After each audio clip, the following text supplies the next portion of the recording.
Everybody, it's day 38. Welcome to the podcast, September 29th. And I'm here to talk about hate. I'm going to talk more about hate this week, but I'm going to talk about hate specifically today. I'm going to talk about the 10 reasons MAGA hate hurts the US, hurts us. And I just wanted to break it down really fast that there are consequences from all this constant uh, contempt for other humans. And I know you're not a moron. I know you know hate is bad and wrong. I know you know it's bad for your physical health, it's bad for your mental health. But at this point, we have a party, a whole political party who is using hate to such an extreme that it's evoking the memories for a lot of people of what happened in Germany. And hate is not something a candidate should run on. It's not good for us. So let me take this through because here's what's really important. Trump and Vance are not proposing solutions. If you listen to everything they want to do, all they're saying is close the border, close the border. You know what? We agree. This is not a hard thing. In fact, Republicans and Democrats agreed and had a bill. There was legislation that needed to pass. Republicans were going to vote for it until Donald Trump stuck his big finger in it and effed it up. And what he did is he said, no, don't pass it, because if you pass it, we have nothing to run on. And lo and behold, boy, was he right, because there's literally nothing else they're running on. They're running on oppressing women, hating women. They're running on migrant hate, like immigrant hate. That's unbelievable. It's not just immigrant hate. It's anybody. I don't know how to get people to understand this. It's anybody who's not like them. So this isn't about your legal protections or your legal standing or who you are in America. They don't care. I cannot get anybody. The Democrats are trying so hard to get MAGA to understand this. Just because today you think you're in good standing, you made that up in your head. You made up that Trump likes you. You made up that he cares about you. And you made up that he did things for you. All those things are not true. We know he doesn't care about you because if he did, he'd show up on time to his rallies. And if he did, he would make sure that there was water and air conditioning. And if he cared, he'd pay his bills in the towns where you all live, where you sat there and watched him do his rallies. So let me just be clear. None of these things are true. Trump doesn't have anything for you, but what he is trying to do is bring in Project 2025. And now you're going to tell me Trump has nothing to do with it. I don't believe he contributed one brain cell towards Project 2025. So in that case, you are correct. Trump didn't write Project 2025. I'm still struggling to figure out if Trump can write anything. I mean, there's a reason he doesn't have email. It's because he can't write. I mean, we've seen his tweets, right? Holy crap. Or truth socials or whatever they're called, but they're not truths, they're lies. But we've seen that. Also, JD Vance has zero experience in anything. So we know that he doesn't know how to do anything, but they're not talking about policy because policy is sitting over there in the manual, in the mandate for leadership called Project 2025. What we have instead is a guy who's supposed to get you to vote. Now, he's even said repeatedly at this point, he doesn't even need you to vote, which you need to think about that if he doesn't need you to vote. What does that mean? It means he's going to just bitch and moan and whine and cry like the giant Donald baby that he is about how the election was stolen from him, even though he's not contributed policies, even though all he's done is look like a jackass in public, even though he treats his voters really badly. Even though all that's true, his job is to get you to vote. And how's he going to do that? And JD has signed up right away. They're going to do it by telling you that hate is the way to change politics, to hate your neighbors, to hate everybody here who you think somehow is not good enough. But here's the deal. These Project 25, the rules, the policies that Trump and JD Vance wants, they don't want it for them. They want it to keep you in line. The whole deal here is the wealthy do not have to play by the same rules you do. That's the rules. So when I read these 10 things, I want you to think about what they really do to our nation and America. They undermine this country massively when we start with this hate crap. But moreover, the hate is going to end up with policies that kick our asses. And I don't mean Democrats, I mean MAGA's asses. Actually, I think I'm probably better protected than most because, I have an education and I know how to do stuff. But if I didn't, I'd be really worried because these things that Project 2025 want to do, including, as people are pointing out, take away funding from things like FEMA and emergency management services. If that's what you're thinking, it's going to kick your ass. So Let's just go there. This is the MAGA machine. If you sign up for hate, don't be surprised when it comes back at you. That's what I'm saying. So let's just talk really quick about what the 10 reasons are that MAGA hate is bad for America. Hate weakens the economy. The immigrants contribute immense amounts of labor in help with shortages and help with starting businesses, and they pay taxes. And when Trump and Vance target immigrants, they are driving them away. This leads to workforce shortages in critical industries like agricultural, healthcare, and technology. Agriculture. So what you're overlooking is immigrant labor contributions. They're vital. In California, they're essential. I believe a lot of our agricultural areas, we need them. We need immigrant labor very, very badly. Entrepreneurship. Immigrants are nearly twice as likely as native-born individuals to start a business. And I know one because I support it. There was a movie made about the first migrant farm worker astronaut. He's right here in Lodi, California, and I buy wine from him now. He started his own business called Terra Luna Wines. Because he was an astronaut, decided to bring that together, the astronaut part with the winery, and he runs a winery right out of Lodi. Buy some wine from him, Terra Luna. Cool stuff. But that's like exciting, right? This is an immigrant who was able to become an astronaut, and it was not easy. The movie's great. It's on Amazon Prime.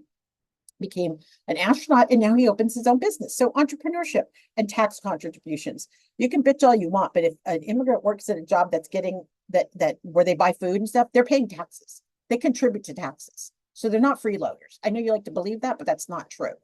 So this includes state and local taxes, and I've got all my places in here where you can go look at the source if you want.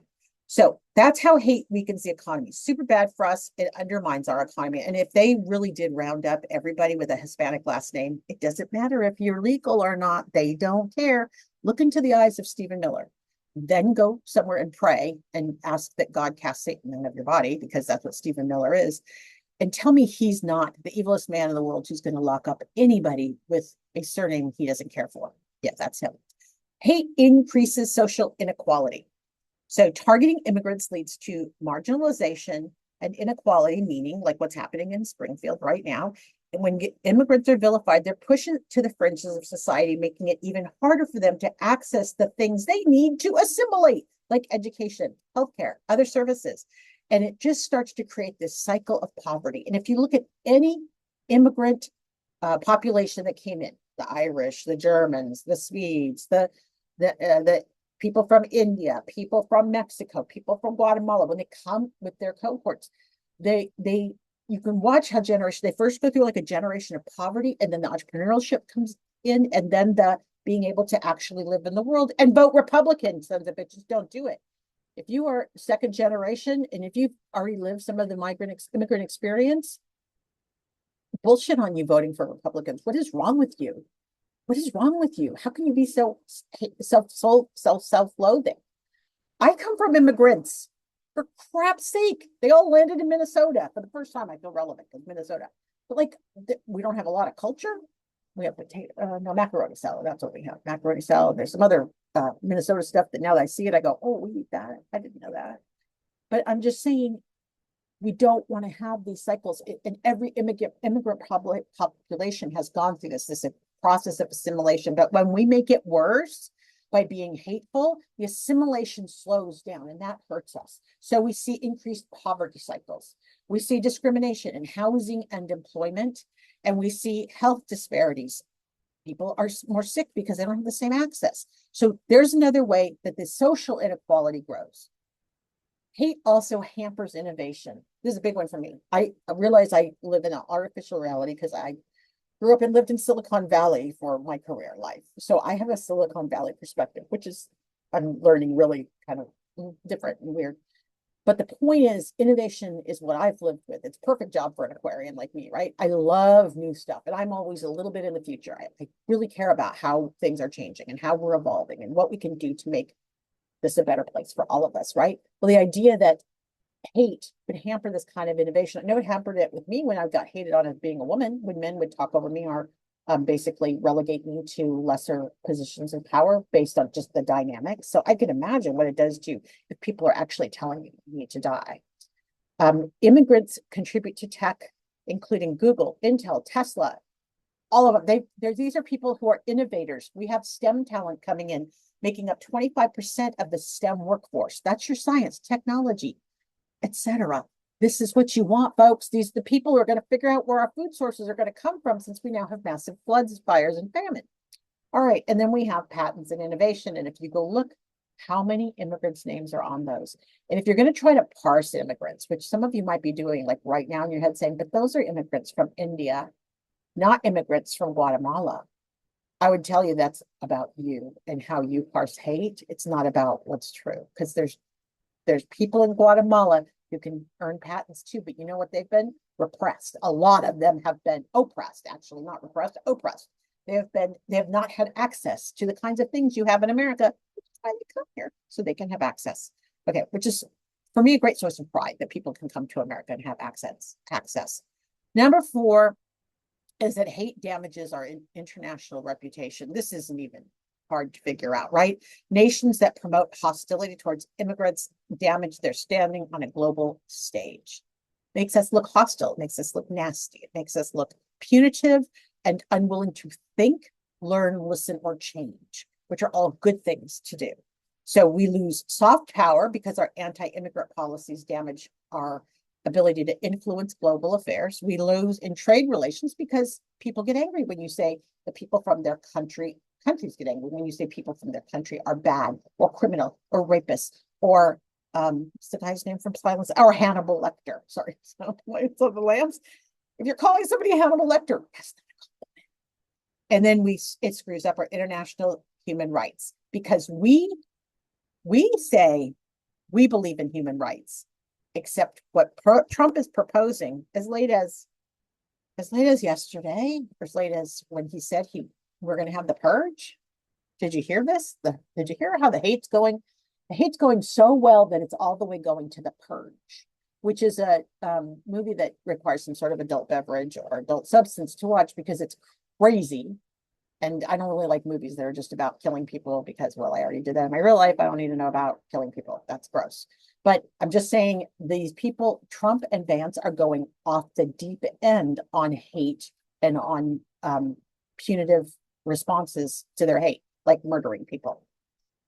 Hate creates more division and distrust, as if we need more of this in the United States. When you have hate and you're driving away communities of immigrants, you're fostering suspicion and fear, which we could see in Springfield led to bomb threats and crazy, crazy crap. And probably not having to do with anybody that lives in Springfield. These are outsiders, agitators, people who see an opportunity to get in the spotlight and want to go be there. So the hate keeps us from building strong, cohesive communities, because we're pitting people against each other. So that increases social tensions, including and the political rhetoric. It's really bad. It creates community isolation. So the reason they could even pull off the Haitians are eating the cats, the Haitians are eating the dogs, which is bonkers. Haitians eat good food like gumbo. Love gumbo. Anyway, which is bonkers. But the reason it worked is because of community isolation. If we don't do our best to assimilate folks that come in, and I don't mean take away their culture, I don't mean take stuff from them, I mean help them feel comfortable and function in the world that they are just learning about in their new surroundings. If we don't help them understand how to make that work, then there is isolation. And that's when stories can run rampant, because nobody's verifying, checking. They're just making shit up. Making stuff up. So we know we have community isolation, and then we have and the corollary, right?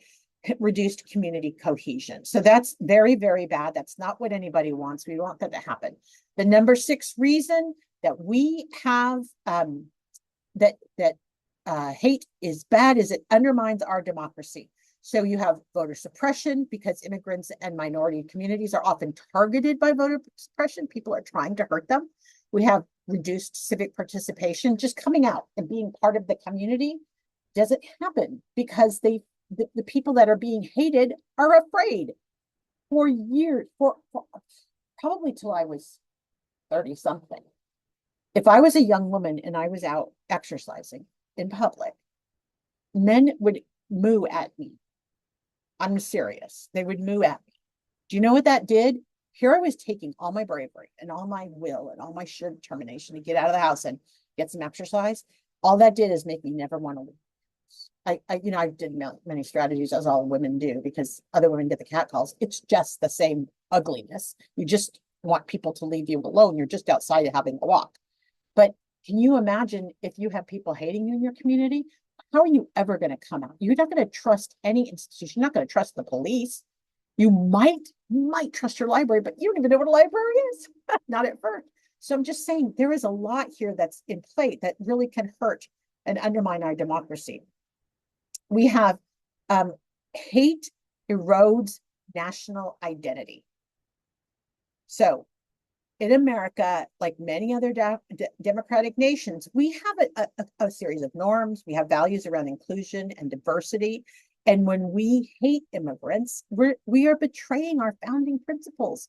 America is about inclusion. It's not about cutting people out. It's antithetical to who we are. We are the great melting pot, remember? We all learned that, right? It's a melting pot. I actually find that attractive. There's nothing better than genetically diluting some of this whiteness, because this whiteness, it's not sustainable. It's ridiculous. So the diversity angle of things is really key. Diversity is our strength. It is what makes us strong and benefit from even better innovation and growth and resilience, because we are strong by the nature of our diversity. People have different ways of solving problems. Xenophobia undermines patriotism. Patriots are not xenophobic. What's that big word mean, xenophobic? It means you hate other. It means you do not want anybody who's not like you to be in a position of power, even maybe to be your neighbor. That's being a xenophobe. And then, of course, it's not part of our history. We absolutely have xenophobia as part of our history, and it's been despicable every time. In fact, go to the podcast I did about a couple of days ago. It's all about what our history is and how hate is, it changes who we are. I'm sorry, I'm crashing thoughts. I'm having too many thoughts at once. The point is, our national identity is to be a melting pot, a place of welcome, a place where you can reach the American dream. And instead, what we have going on is a process of destroying our national identity. And as a product of that, it destroys our empathy and humanity. That is number 8. And I think I put, if you're listening only, I have a photograph of the kids that were in the isolation at the border. Remember when we ripped the children away from the parents? That was a Stephen Miller special, telling you that man is the devil. I put that picture up because I still am not over it. I'm not over that we ripped kids away from their parents, mostly because I know what kind of trauma that causes, and that's a lifetime trauma. Holy crap. If I'm still having trauma about getting mooed at on the sidewalk from walking, like that still is in my body. Can you imagine what it feels like if you were a kid that was torn away from your parent? So when we hate, we dehumanize. That is absolutely bad for our empathy and humanity. You can't walk a mile in someone else's shoes, right? Isn't that like out of the Bible or something? Like you've got to know how to empathize with somebody else's experience. That's the first thing you want to do.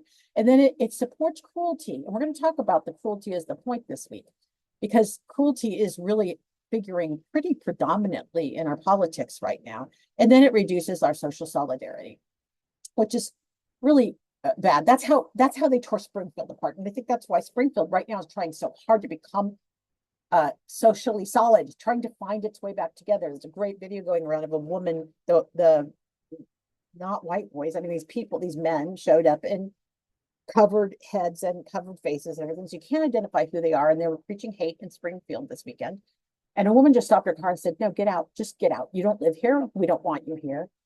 I'm shocked because they refused to show their faces. So they're all cowards. But she just stopped her car and was like, I'm not having it. It was awesome. Talk about social solidarity. She was just like, no, we're not having this in this town. You need to leave. Now, she was not effective in getting them out, but she was effective in standing her ground and being publicly a person who was willing to say, I'm not having this. I am not having this hate and dehumanization going on in my town. Oh, sorry. And then, I'm missing number 9, but number 9 is here. I'm really sorry, but I don't know where number 9 is. It's not going to be in the show because I don't know what happened to it, but I'm going to give you number 10. There is number 9. It's in the blog. Number 10. Sorry, going fast today. That's yeah, I have a lot on my mind. I want to get a lot of this content down. Hate, number 10, is hate contradicts our religious and moral values. This one, I'm just going to slow down just a minute because this is so huge to me. And this is interesting because on one side, we have Project 2025 saying, we're the white Christian nationalists. We're here for the country. We're bringing the word of the Lord to how we want to run the country. That's interesting. Which Lord was that? Because everything about hate contradicts religious and moral values. I don't even care what religion you're going for. Any religion, anybody who tells you they belong to a religion and then acts with hate, and I'm across the board. They're not doing it right. That's not right. You don't kill others to promote your religion. That's just effed up. It's not the way you go about building your congregation. So many religions preach love, kindness, and hospitality towards strangers, whether it's Christianity's teachings of welcoming the stranger or similar values in Islam, Judaism, and other faiths. Hating immigrants is inconsistent with religious teachings that encourage helping others and seeing the humanity in all people. There are religious teachings on hospitality, and they cut across all religions. There is clergy opposition to this hate, except their voices are being crushed by loud white Christian nationalist clergy who are taking to social media and saying vile and disgusting things, including that man in North Carolina. Was that big giant guy who has a porn problem? And then, of course, moral philosophy. So if you're not religious, but you have a strong sense of justice or morality, hate will contradict that. Hate will tear it apart. So the deal is, I preach to the choir for most of you. You all know hate is bad and hate can be disruptive and everything else. But the thing is, it's really bad for our country and we need to fight against it. And if you're participating in the hate, you need to take a look at yourself. It may be in a way you're not even realizing, but you may be like, well, we just need a timeout or we just need to shut the border because all the criminal. No, stop. Do some research. Yes, we have a problem at the border. Yes, Donald Trump doesn't care about the problem at the border. He's just using it as a soundbite right now. If he cared, he would have allowed the legislation to pass. Actually, if the Republicans y'all elected or cared, they would have allowed the legislation to pass. The fact that they take orders from Donald Trump should scare you, to be perfectly honest, because Trump does not have judgment, nor does he have perspective. And I don't know that he's ever made a wise decision. He's always made very Donald Trump decisions based on what he needs. But I don't know that he's ever made a decision for all of us. Thank you for listening. I'll be back tomorrow.